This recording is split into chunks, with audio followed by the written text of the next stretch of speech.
નથી. હવે અમારા બાળકો જશે ક્યાં? એ તો આપવાનું છે ને, એમાં ક્યાં ના હા તો બોલાવી લાવો. બોલાવી તમે આપવાના છો? તમે આપવાના છો? તમારી જોડે છું. ના ના, તમે આપવાના છો. તમે આપવાના છો. તમે આપવાના છો. બોલાવી લો. સાહેબ શ્રી અમને સમજાવો.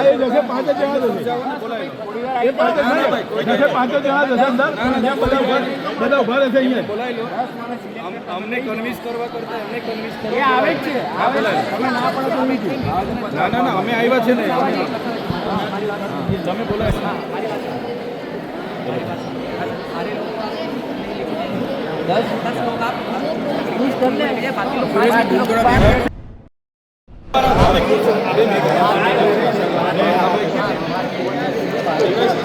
અમને છે ને 10 મિનિટ આપે. સાંભળો મારી વાત. અમે છે ને અમારા આ ભવન કોઈની બાપની પેઢી નથી. સાંભળો, આદિજાતિ વિકાસ માટેનું ભવન છે અને આ 60,000 વિદ્યાર્થીઓના ભવિષ્યનો સવાલ છે. એની રજૂઆત કરવા આવ્યા છે. જ્ઞાનની રજૂઆત થશે, અમે અહીંથી રજા લઈશું. અમને એકવાર વાત કરવા તમે કમિશનર સાથે વાત કરો. કમિશનર સાથે વાત કરો. અમે મળ્યા વગર અહીંથી નીકળવાના નથી. ના ના, બારું કામ છે મારે ભાઈ. ઓફિસે તો આવ્યા છે, એના માટે આવ્યા છે.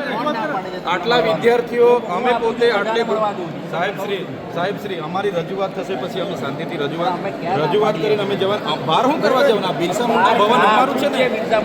હા, કોઈની બાપની પેઢી થોડી છે. બહાર શું કરવા જવાના? ના ના,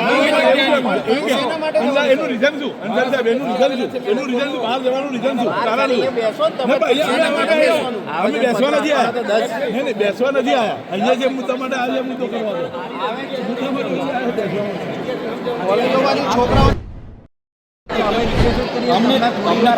અમને કન્વિન્સ કરતા સાહેબ શ્રી તમે એમને બોલા, એમને કન્વિન્સ કરો. શાંતિ રાખો. જીબાજોડી કરવાનો કોઈ નહીં. આ મીડિયા પ્રેસ મીડિયાને તો તમે કહેતા હોય તો અહીંયા બેસી જઈએ. તો પછી આ સાઈડ પર રહો. આ બાજુ આવતા અમે ક્યાં ના પાડીએ? અરે પણ આવતા રહો ને આ બાજુ. આપણે જીબાજોડી અમે શાંતિથી ઉભા રહેવા તૈયાર છીએ.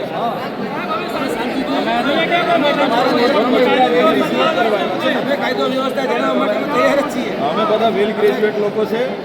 હા, અમને બી ખબર છે કાયદો વ્યવસ્થા. એટલે તમે છે ને એવું નહીં કર્યા કરો. આ બાજુ આવતા. અમે ધારાસભ્ય કંઈ એમને ઘાસ કાપી થોડા પણ નહીં લાગશે ભાઈ. તો કેમ તમને પ્રોટોકોલ નથી ખબર પડતી? પ્રોટોકોલ તો ખબર છે ને. તો એ સાહેબને કન્વિન્સ કરીશું, બોલાવી લો. લઈએ છે અમારું તો સાંભળો એમ કહું તમે કે ના પાડો. અહીંયા કોઈ કાયદો વ્યવસ્થા અમે હાથમાં લેવા નથી આવ્યા. તમારી જિમ્મેદારી છે કાયદો વ્યવસ્થા સંભાળવાની. એ સંભાળ્યા કરો ને. અમને શું કન્વિન્સ કરવાની જરૂર છે? તમે સ્કોલરશીપ આપવાના હોય તો લખીને આપો. તો લખીને આપી દો, વાર્તા પૂરી કરી. તો પછી બંધ કરો ને. અરે ગુસ્સાનો સવાલ જ નથી ને. તો મિલો, કન્વિન્સ કરો.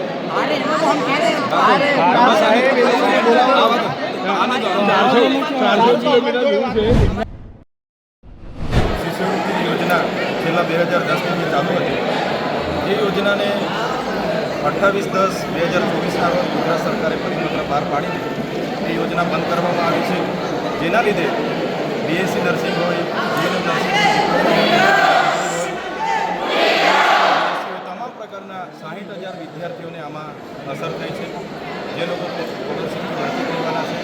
અને આ વિદ્યાર્થીઓને અનેક જે કોલેજો હતી જેમણે મેનેજમેન્ટ કોટામાં એડમિશનો આપ્યા હતા, એમણે પણ રિટર્ન ડોક્યુમેન્ટ આપીને એમના એડમિશનો રદ કરી દેવામાં આવ્યા છે. જ્યારે અમારા વિદ્યાર્થીઓની સ્કોલરશીપ સરકાર બંધ કરી દે તો આ ભાજપ સરકારની આદિવાસી વિરોધી માનસિકતા થતી થાય છે.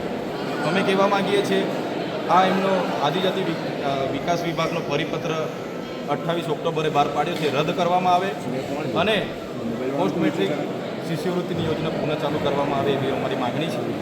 જો ચાલુ નહીં થશે, દિન 5 પછી અમે તમામ જિલ્લા કક્ષાની આદિજાતિ વિકાસ કમિશનરની ઓફિસોને તાળાબંધી કરીશું. દિન 10 પછી ફરી અમે ગાંધીનગર આવીને બિરસા મુંડાને તાળાબંધી કરીશું અને સચિવાલયનો પણ અમે ઘેરાવો કરીશું.